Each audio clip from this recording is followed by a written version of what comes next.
The pictures on the red carpet were so different from many pictures I'd ever had taken on a red carpet, the actress tells People. Kathy Bates had an emotional experience prepping for the 2024 Emmys on September 15.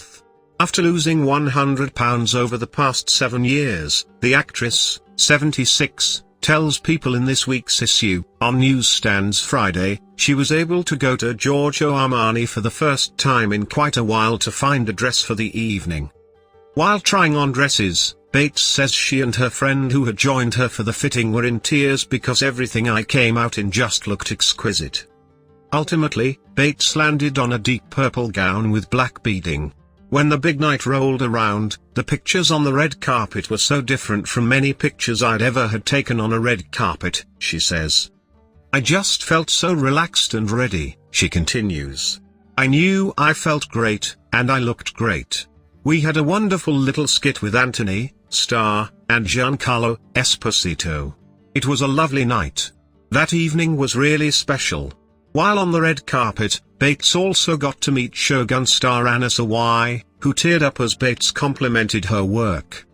I was astounded that she got so emotional or that she even knew my work, Bates says. She was so exquisite in Shogun. To meet her was just a treat for me.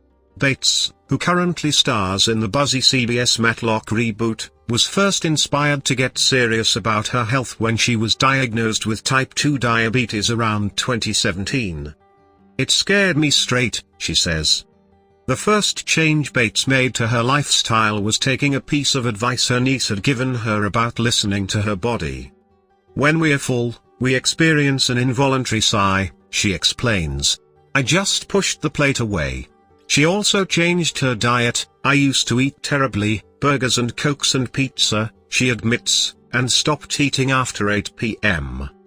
Through her lifestyle and diet changes, Bates was able to lose 80 pounds. She lost another 20 pounds on Ozempic. There's been a lot of talk that I just was able to do this because of Ozempic, Bates says. But I have to impress upon people out there that this was hard work for me, especially during the pandemic. It's very hard to say you've had enough. Bates says her next challenge is figuring out a workout routine now that she's wrapped the first season of Matlock.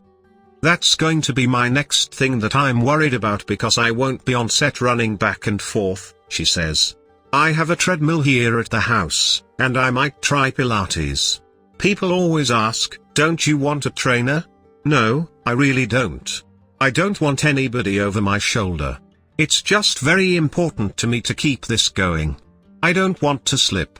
Her weight loss, she says, coincided beautifully with the timing of Matlock. Physically, I'm capable of doing this show, she says. I don't have to sit down. I can stand up all day long and walk and move and breathe and do so many things that I couldn't before.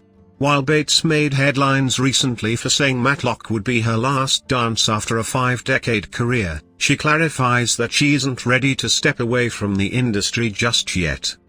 I think people got confused and thought I was going to retire, she says. What I meant was, how can it get any better? I would love for this to keep going.